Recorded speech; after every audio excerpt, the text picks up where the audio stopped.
नमस्कार दोस्तों। आप सभी विद्यार्थियों का आपके अपने YouTube चैनल एड्यूफैक्ट के प्लेटफॉर्म पे बहुत बहुत स्वागत है। दोस्तों, आरओ की परीक्षा को ध्यान में रखते हुए जो हमारी बहुविकल्पीय प्रश्नों की श्रृंखला चल रही थी, उसी श्रृंखला को आगे बढ़ाते हुए आज की क्लास में हम कुछ अन्य महत्वपूर्ण प्रश्नों को सॉल्व करेंगे।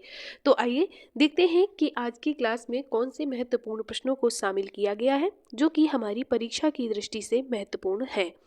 दोस्तों, अगर हम पहले प्रश्न की बात करें तो पहला प्रश्न कहता है कि एलोरा के कैलाश मंदिर का निर्माण किसने कराया था। तो जो एलोरा के कैलाश मंदिर का निर्माण कराया था वो राष्ट्रकूटों ने किया कराया था, याद रखिएगा। अब एलोरा का कैलाश मंदिर किसने कराया, अजंता का किसने कराया, इस तरह के क्वेश्चन जब पूछे जाते हैं तो कन्फ्यूजन हो जाता है। तो एलोरा में याद रखिएगा कि एलोरा में देखो जो लास्ट में है वो रा लिखा हुआ है और राष्ट्रकूट में प्रारंभ में रा लिखा हुआ है। तो रा राकू से याद रखिएगा कि एलोरा और राष्ट्रकूट, ठीक है।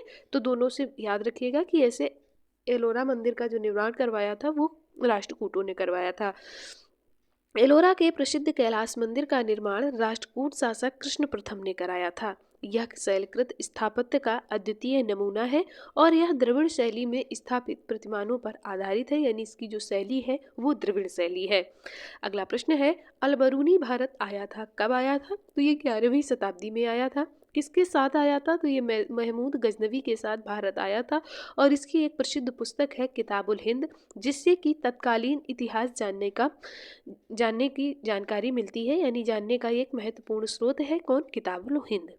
अगला प्रश्न है, इनमें से कौन सा सुल्तान अन्य के ऊपर कर समाप्त करने के लिए जाना जाता है। तो सिकंदर लोधी ने अन्य के ऊपर जो कर लगता था उसे समाप्त कर दिया था। बहलोल लोधी का जो उत्तराधिकारी सिकंदर शाह लोधी था, जो लोधी वंश का सर्वश्रेष्ठ शासक था, उसने राज्य के हिसाब किताब की लेखा परीक्षण प्रणाली की भी शुरुआत की थी और खाद्यान्न करों को भी समाप्त कर दिया था। अगला प्रश्न है, भक्ति आंदोलन के इन नायकों में से कौन इस्लाम से प्रभावित था। इस्लाम से प्रभावित कौन था। तो ये नामदेव जी इस्लाम से प्रभावित थे। इन्होंने बारकरी संप्रदाय के रूप में प्रसिद्ध विचारधारा की गौरवशाली परंपरा की स्थापना में इनकी प्रसिद्ध भूमिका रही है। इनके समय में नाथ और महानुभाव पंथों का महाराष्ट्र में प्रचार हुआ था। उनके कुछ पद्यात्मक गीत गुरु ग्रंथ साहिब में भी संकलित हैं, याद रखिएगा। और जो नामदेव जी थे ये विठल नाथ जी के परम भक्त माने जाते हैं, ये भी बात आप याद रखिएगा। अगला प्रश्न कहता है कि राणा सांगा निम्नलिखित में से किस में बाबर के विरुद्ध लड़ाई की थी। अच्छा, किस युद्ध में बाबर के विरुद्ध लड़ाई की थी। तो खानवा के युद्ध में बाबर के विरुद्ध लड़ाई की थी, जो कि 16 मार्च 1527 को लड़ा गया था। राणा सांगा एवं बाबर के मध्य हुआ था। इसमें बाबर विजयी हुआ था। खानवा के युद्ध में विजय के बाद बाबर ने गाजी की उपाधि धारण की थी और इसी युद्ध में बाबर ने जिहाद का नारा भी दिया था, ये भी याद रखिएगा। पानीपत का जो युद्ध हुआ था वो 1526 में हुआ था। घाघरा का जो युद्ध हुआ था वो 1528 में हुआ था। चंदेरी का युद्ध जो हुआ था वो मेदिनी राय के साथ में हुआ था। वो हुमायूं का युद्ध हुआ था। तो बाबर के ये 3 प्रसिद्ध युद्ध रहे हैं, याद रखिएगा। अगला प्रश्न है, शिवाजी ने पुरंदर की संधि 1665 में किस मुगल सेना नायक के साथ की थी। तो मुगल सेना नायक जो जयसिंह था ये औरंगजेब का सेनापति था। इसी से शिवाजी की संधि हुई थी। औरंगजेब ने 1665 में जयसिंह प्रथम को शिवाजी के विरुद्ध भेजा था। जयसिंह ने उसे पराजित कर वर्ष 1665 में पुरंदर की संधि करने के लिए विवश कर दिया। पुरंदर की संधि के फलस्वरूप शिवाजी को अपने 35 में से 23 किले मुगलों को सौंपने पड़े थे। अगला प्रश्न है, इनमें से किसने भारत सरकार अधिनियम 1935 को गुलामी का अधिकार पत्र कहा है। तो ये जवाहरलाल नेहरू जी ने कहा था कि जो 1935 का अधिकार पत्र है इसे गुलामी का अधिकार पत्र कहा था। जवाहरलाल नेहरू ने इस अधिनियम को एक ऐसी कार बताया है जिसमें ब्रेक अनेक हैं लेकिन इंजन कोई नहीं है। जिन्ना ने इस अधिनियम के बारे में कहा कि यह पूर्णतः सड़ा हुआ, मूल रूप से बुरा और बिल्कुल अस्वीकृत है। ठीक है, तो याद रखिएगा कि भारत सरकार अधिनियम 1935 के विषय में किसने क्या कहा है। अगला प्रश्न है, वीडी सावरकर द्वारा स्थापित गुप्त संगठन का नाम क्या था। तो गुप्त संगठन का नाम अभिनव भारत था। इसका जो इसकी स्थापना हुई थी, ये 1904 में महाराष्ट्र में हुई थी। बीडी सावरकर और उनके भाई गणेश दामोदर सावरकर द्वारा स्थापित यह एक गुप्त संस्था थी। यह संस्था शुरुआत में मित्र मेला के रूप में नासिक में इसकी स्थापना की गई थी और बाद में ये जो संस्था थी यही फिर गुप्त संगठन बन गया और ये अभिनव भारत के नाम से जाना जाने लगा। अगला प्रश्न है, डेक्कन एजुकेशन सोसाइटी की स्थापना से कौन संबंधित था? तो बाल गंगाधर तिलक जी डेक्कन एजुकेशन सोसाइटी से संबंधित थे। शिक्षा को स्थायित्व प्रदान करने के लिए 24 अक्टूबर 1884 को डेक्कन एजुकेशन सोसाइटी का गठन किया गया। अगला प्रश्न है, इनमें से किसने भारतीय ब्रह्म समाज की स्थापना की थी? तो केशव चंद्र सेन जी ने भारतीय ब्रह्म समाज की स्थापना की थी। ब्रह्म समाज के विचारों को लेकर 1865 में केशव चंद्र सेन व देवेंद्र नाथ टैगोर के मध्य विवाद हुआ था, जिसके कारण 1866 में केशव चंद्र सेन ने आदि ब्रह्म समाज की स्थापना की। बाद में यही भारतीय ब्रह्म समाज कहा जाने लगा। अगला प्रश्न है, इनमें से किस आंदोलन के साथ अरुणा आसफ अली जुड़ी थी? यानी अरुणा आसफ अली का जो संबंध है वो किससे है? तो भारत छोड़ो आंदोलन से अरुणा आसफ अली का संबंध है। 9 अगस्त 1942 को शुरू हुए भारत छोड़ो आंदोलन को अगस्त क्रांति के नाम से भी जाना जाता है। इसे भारतीय स्वतंत्रता संघर्ष की अंतिम महान लड़ाई भी कहा जाता है। अगला प्रश्न है, इसी जो भारत छोड़ो आंदोलन हुआ था, भारत छोड़ो आंदोलन ये 1942 में हुआ था, इसी में गांधी जी ने करो या मरो का नारा दिया था। अगला प्रश्न कहता है कि भारतीय राष्ट्रीय कांग्रेस 1946 में मेरठ में आयोजित अधिवेशन की अध्यक्षता किसने की थी? तो ये जेवी कृपलानी जी ने की थी। ठीक है, और आज़ादी के समय कांग्रेस के अध्यक्ष कृपलानी जी ही थे। तो ये भी कई बार प्रश्न पूछा गया है कि आज़ादी के समय भारतीय राष्ट्रीय कांग्रेस के अध्यक्ष कौन थे? तो याद रखिएगा ये कि कृपलानी जी थे, या ऐसे याद कर सकते हैं कि इनकी कृपा से स्वतंत्रता मिल गई। ठीक है, तो कृपा से आप कृपलानी याद रख सकते हैं कि इनकी कृपा से हमें स्वतंत्रता मिल गई। कृपा किससे? कृपलानी जी की। अगला प्रश्न है, इंडियन ब्यूरो ऑफ माइंस का मुख्यालय अवस्थित है, कहाँ पर अवस्थित है? तो ये नागपुर में अवस्थित है। इसकी स्थापना कब हुई थी? तो ये 1 मार्च 1948 को इसकी स्थापना हुई थी और यह भारत सरकार के खनन मंत्रालय के अंतर्गत ही कार्य करता है। ये बात आप याद रख सकते हैं। तो ये इसकी व्याख्या भी आप देख लीजिएगा।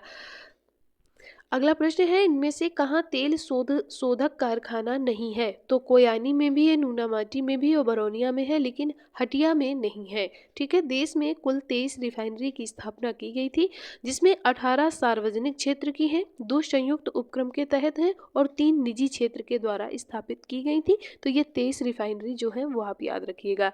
अगला प्रश्न कहता है कि इनमें से अफ्रीका का सर्वाधिक तांबा उत्पादक देश कौन सा है? तो जाम्बिया में सबसे ज्यादा तांबे का उत्पादन होता है, जो विश्व में तीसरे नंबर पर है शायद, लेकिन विश्व में सर्वाधिक तांबा उत्पादक देश जो है वो चिली है। ये बात आप याद रखिए कि सबसे ज़्यादा तांबा उत्पादन कहाँ होता है? तो चिली में होता है। लेकिन अगर अफ्रीका की बात की जाए तो अफ्रीका में सबसे ज़्यादा जाम्बिया में होता है। अगला प्रश्न है, इनमें से किस देश में बाजार आधारित लोग एवं इस्पात के कारखाने हैं?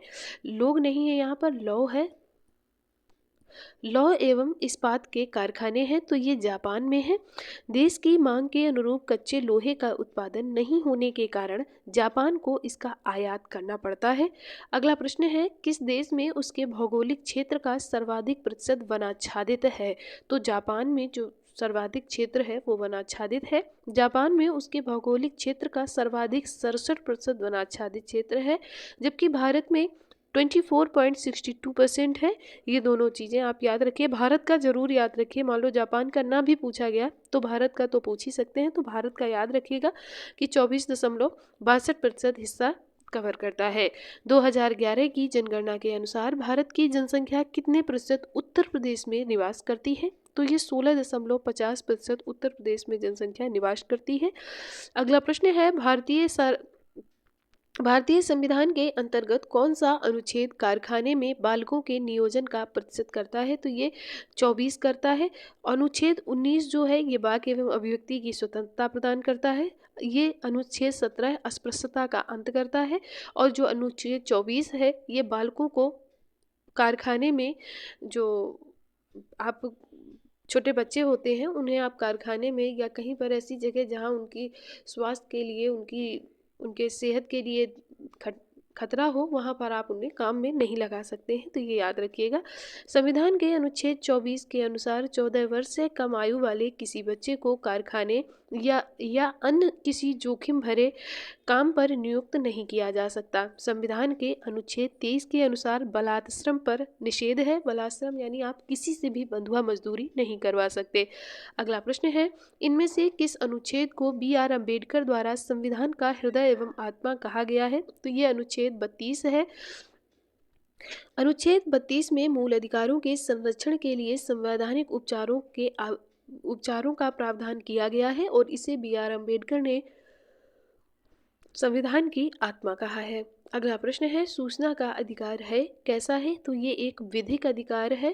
ठीक है, सूचना का अधिकार एक विधिक अधिकार है और इसे 2005 के तहत सूचना मांगने का अधिकार प्रदान किया गया है और ये एक विधिक अधिकार है।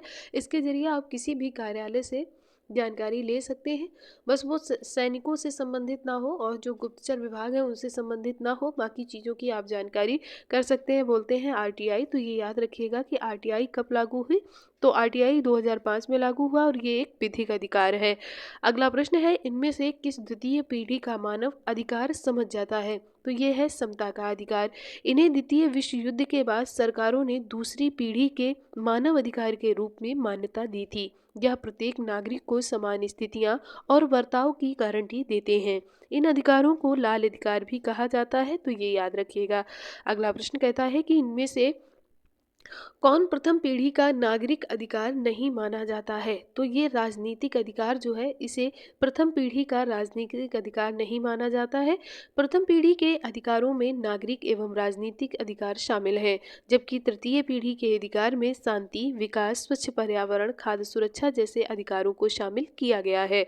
अगला प्रश्न है, इनमें से किसे भारत सरकार प्रथम विधि अधिकारी समझा जाता है? तो ये महान्यायवादी को भारत सरकार का प्रथम विधि न्याय अधिकारी माना जाता है। इसका जो वर्णन किया गया है वो संविधान के अनुच्छेद 76 के तहत महान्यायवादी का वर्णन किया गया है। दोस्तों, महान्यायवादी के विषय में संपूर्ण अध्ययन कराया जा चुका है। वो वीडियो आपको पॉलिटी की क्लास में मिल जाएगा। तो अगर आप में से किसी विद्यार्थी ने महान्यायवादी के विषय में अध्ययन नहीं किया है तो आप प्लेलिस्ट पे जाइए, वहाँ आपको महान्यायवादी के विषय में विस्तार पूर्वक पढ़ाया गया है, वहाँ आप उनका अध्ययन कर सकते हैं। दोस्तों, ये वीडियो अगर आपको पसंद आ रहा हो, कंटेंट पसंद आ रहा हो, आपको लग रहा है कि आपकी परीक्षा की दृष्टि से ये महत्वपूर्ण है, तो प्लीज़ इसे शेयर करें, वीडियो को लाइक करें और हमें कमेंट करके ज़रूर बताइएगा कि आपको ये वीडियो कैसा लगा। आपको अगर कोई सुझाव देना है तो आप वो भी हमें कमेंट करके बता सकते हैं। चलिए चलते हैं अगले प्रश्न की तरफ। संघ लोक सेवा आयोग अपना वार्षिक प्रतिवेदन सौंपता है, किसे सौंपता है? तो ये राष्ट्रपति को सौंपता है और फिर राष्ट्रपति इसे संसद के पटल पर रखवाते हैं। संविधान के भाग 14 के अनुसार अनुच्छेद 315 से 323 में संघीय राज्य लोक सेवा आयोग के गठन का प्रावधान भी किया गया है। अगला प्रश्न है, उपराष्ट्रपति राज्यसभा का पदेन सभापति होगा, इसका उल्लेख किस अनुच्छेद में किया गया है? तो इसका उल्लेख अनुच्छेद 64 में किया गया है। भारत का एक उपराष्ट्रपति होगा, ये बात कही गई है आर्टिकल 63 में। वह उपराष्ट्रपति के निर्वाचन के लिए कौन पात्र होगा, यानी पात्रता का वर्णन किया गया है अनुच्छेद 66 में। तो ये तीनों बातें आप याद रखिएगा। अगला प्रश्न कहता है कि प्राण एवं दैहिक स्वतंत्रता के संरक्षण का मूल अधिकार आपातकाल में निलंबित नहीं किया जा सकता, इसका उल्लेख किस अनुच्छेद में है? तो इसका उल्लेख अनुच्छेद 359 में किया गया है। अगला प्रश्न है, किसी राज्य के मुख्यमंत्री से संबंधित इन कथनों में से कौन सा कथन सही नहीं है? तो देखिए, मुख्यमंत्री राज्यपाल द्वारा नियुक्त किए जाते हैं, बिल्कुल सही। जो पार्टी बहुमत प्राप्त करती है उसी को राज्यपाल मुख्यमंत्री उसी पार्टी से मुख्यमंत्री नियुक्त करती है। इसके बाद में सामान्यतः जो मुख्यमंत्री परिषद की बैठकों की अध्यक्षता करते हैं, बिल्कुल सही बात है। मंत्रियों की नियुक्ति राज्यपाल मुख्यमंत्री की सलाह पर करते हैं, बिल्कुल ठीक बात है।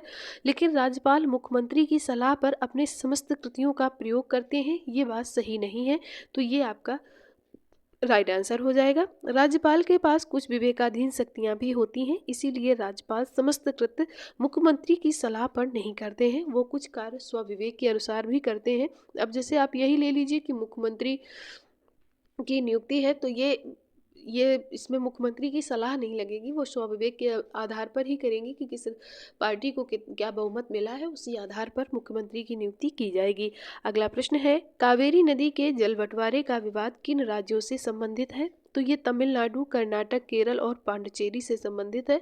याद रखिएगा, कावेरी नदी प्रायद्वीपीय नदियों की एक प्रमुख नदी है जिसका उद्गम ब्रह्मगिरी पर्वत से होता है। इसका प्रवाह बेसिन केरल, कर्नाटक, तमिलनाडु एवं पांडुचेरी तक विस्तृत है। याद रखिएगा। अगला प्रश्न है, बम्बई, मद्रास और कलकत्ता में उच्च न्यायालय की स्थापना कब की गई थी? तो ये 1861 में की गई थी। ब्रिटिश संसद 1861 में भारतीय उच्च न्यायालय अधिनियम पारित किया गया और इसी के साथ भारत में उच्च न्यायालय के इतिहास का आरंभ हुआ। 1862 में कोलकाता, मद्रास, मुंबई में उच्च न्यायाधीश स्थापित किए गए हैं। ठीक है, तो ये दोनों बातें आप याद रखिएगा। दोस्तों, आज की क्लास में इतने ही प्रश्नों को शामिल किया गया है। आप हमें कमेंट करके बताइएगा कि आज की क्लास आपको कैसी लगी। पसंद आई हो तो लाइक करें, दोस्तों के साथ शेयर करें, कमेंट करें और ऐसे ही वीडियो आपको टाइम टू टाइम मिलते रहें, उसके लिए चैनल को सब्सक्राइब ज़रूर कर लें। आप सभी विद्यार्थियों का एक बार दिल से बहुत बहुत धन्यवाद।